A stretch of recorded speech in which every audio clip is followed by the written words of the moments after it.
This content is produced by PASS, the CSLB, an independent audio-first study companion for busy California B general candidates. I build these lessons from official CSLB study guide topics and reputable source-backed California materials so you can study on the go. This is exam prep reinforcement, not legal, professional, engineering, or job-specific advice.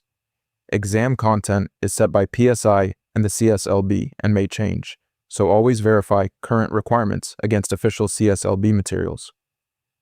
No exam outcome is guaranteed. Now let's get into it. The most important coordination fact in this lesson is simple. An air pathway can disappear after the heating, and cooling rough work is already complete. The ductwork may be correct when the walls are open, but a later door change, thicker flooring, an unapproved louver, or a blocked grill can change how the whole system behaves.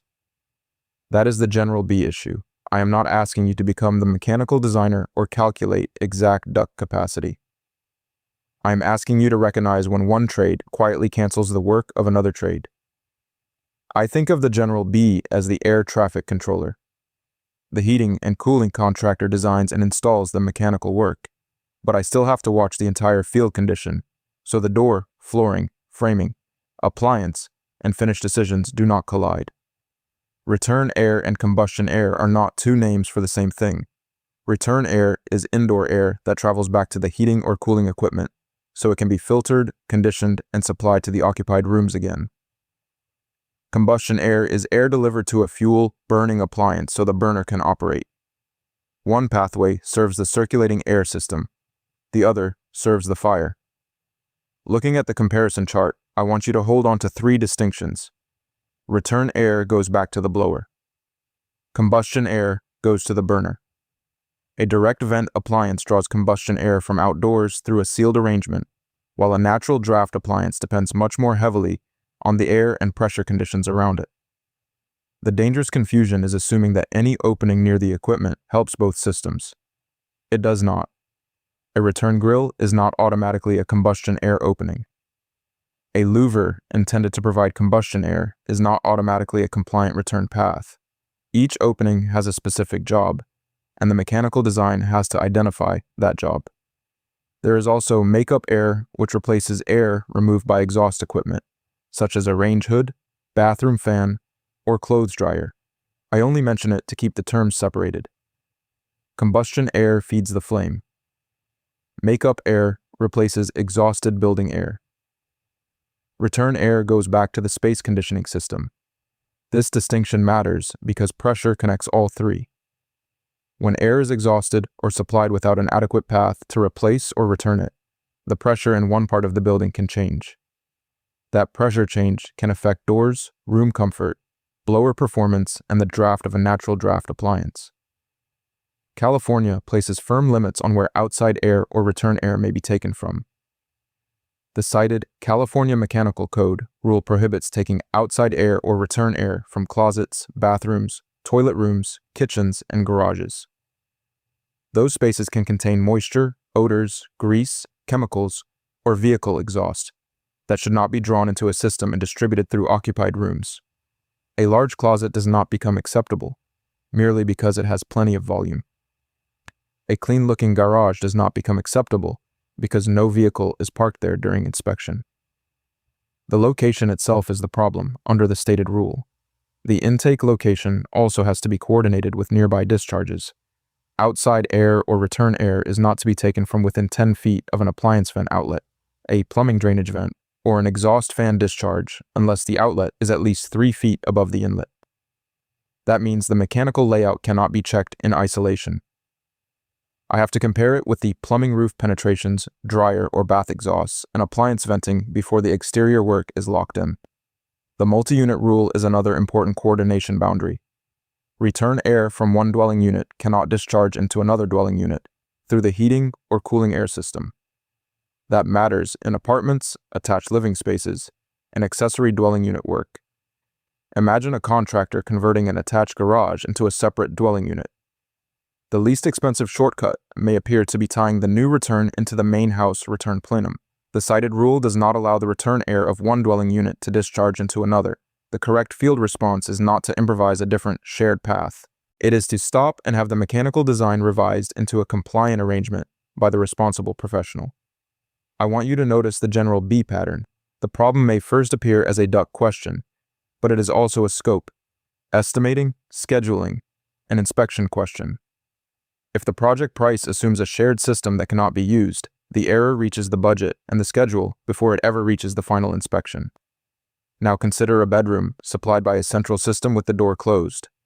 Air keeps entering through the supply register. That same amount of air needs a practical way to leave the room and reach the return side of the system. Sometimes the design uses a door undercut. Sometimes it uses a transfer grill, a jump duct, or a dedicated return. I do not want you to memorize one door gap as a universal California rule, because the supplied research does not establish one universal undercut dimension for every room.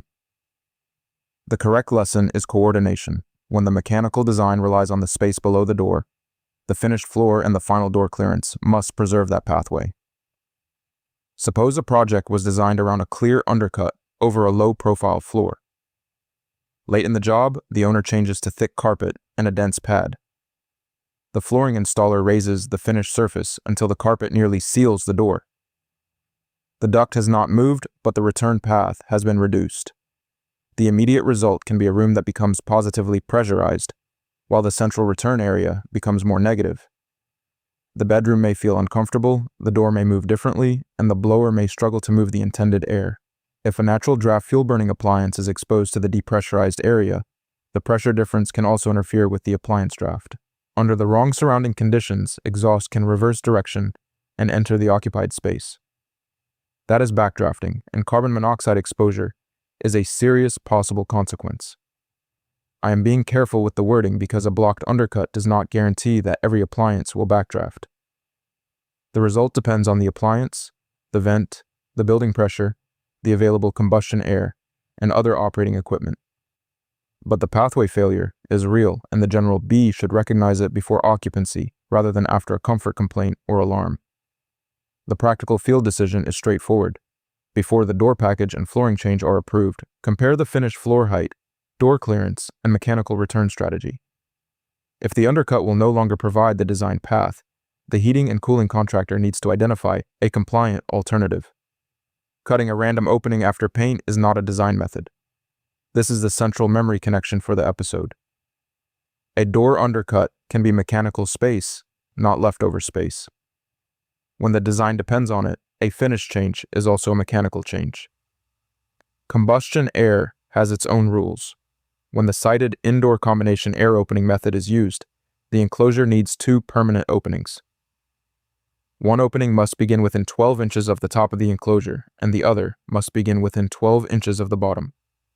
The reference chart puts the coordination points in one place. There is a high opening, a low opening, and each has to begin within the stated 12-inch zone. If a screen is used over a combustion air opening, the mesh cannot be smaller than 1/4 inch. The exact required opening area still depends on the appliance and the approved method, so that sizing belongs with the heating and cooling professional.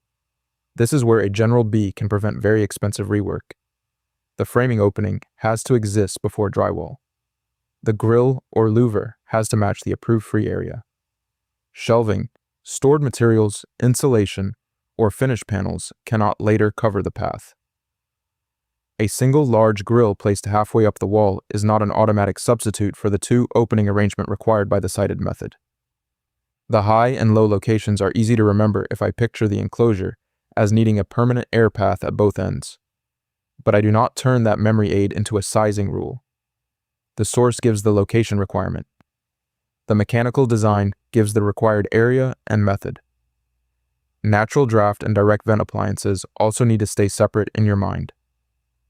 A natural draft appliance uses surrounding air and depends on a working vent draft. A direct vent appliance uses a sealed path to take combustion air from outdoors and discharge exhaust outdoors. That distinction changes what location and enclosure arrangements may be acceptable. A louvered opening has two sizes. It has the size measured with a tape, and it has the net free area that air can actually pass through. If the manufacturer provides an approved free area rating, that documented rating is the useful number. When the actual free area is unknown, the cited rule states that a wood-louver is assumed to provide 25% free area while a metal louver or grill is assumed to provide 75%. That difference is enormous. Imagine two louvered panels with the same gross opening of 200 square inches. Under the default assumptions, the wood louver provides only 50 square inches of free area. The metal louver provides 150 square inches. The rough opening is identical, but the available air area is not even close. This is why an aesthetic door substitution can become a mechanical defect. Suppose the approved plan uses a metal louvered utility door, and the owner later requests a wood louvered door of the same nominal size. The change may look harmless on the door schedule. Without a documented product rating and mechanical review, the available free area may drop sharply. The general B move is not to guess that the larger looking door must be enough. I check the product data, the listed or documented free area, the approved mechanical requirement, and the effect of any screen or grill. If the needed information is missing, I send the change back to the responsible mechanical professional before ordering the finished product. Garage appliance coordination has another number worth remembering. For a gas appliance in a residential garage, the burners and ignition devices must be at least 18 inches above the floor unless the appliance is specifically listed as flammable vapor ignition resistant. The rule focuses on the burner and ignition source, not automatically the bottom of the entire cabinet. That distinction matters when I inspect the platform and the appliance configuration. The physical concern is heavier than air flammable vapor near the garage floor. Picture a vapor spill moving low across the slab rather than rising like warm smoke. An ignition source near that low layer can ignite the vapor. Elevating the burner and ignition device separates the ignition source from the floor level where those vapors can collect. The listing exception also matters, so I verify the actual appliance listing instead of assuming every newer unit qualifies. A furnace located in a bedroom or bathroom area requires different attention. Under the cited California Mechanical Code rule, a central heating furnace may be installed there only when it is a direct vent type, or when it is installed in a dedicated closet with the required isolation. That closet uses a listed, gasketed, self-closing door, draws combustion air only from outdoors, and is not treated as ordinary storage. A standard hollow core closet door is not a substitute. A decorative gap under the door is not helpful when the required arrangement calls for the closet to be sealed from the occupied room and supplied with outdoor combustion air. The door hardware, gasket, threshold condition, framing openings, and combustion air ducts all have to be coordinated as one assembly. The general B lesson is not to redesign the furnace installation in the field.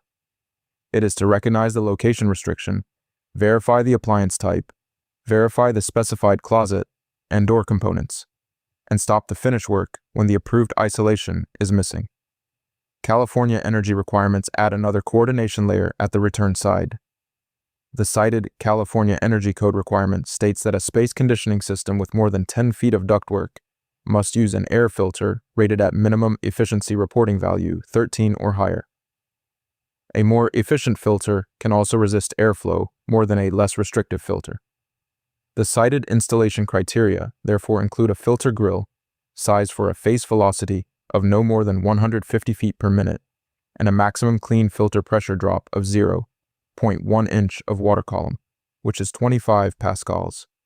Those are mechanical design values, not a reason for the general B to select a grill by eye. My role is to make sure the mechanical contractor has enough physical space for the specified filter and grill, and that framing, lighting, access panels, cabinetry, or ceiling features do not crowd it out. A filter that technically fits but cannot be removed for service is still a coordination failure. For commercial and workplace systems, the cited California Workplace Ventilation Rule also requires inspection, at least annually, written documentation, and a 5-year retention period. That matters during tenant improvement, closeout, and facility handoff, because the responsibility does not end with equipment startup. The coordination table shows how late changes travel across trades. Thick flooring can reduce a design door return path. A wood louver can provide far less free area than a metal louver of the same gross size. A shared return can violate dwelling separation.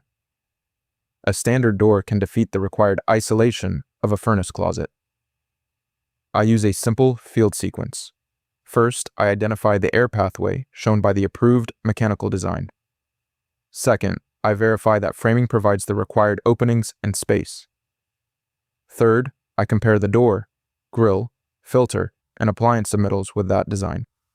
Fourth, I review flooring and finish changes before they are installed.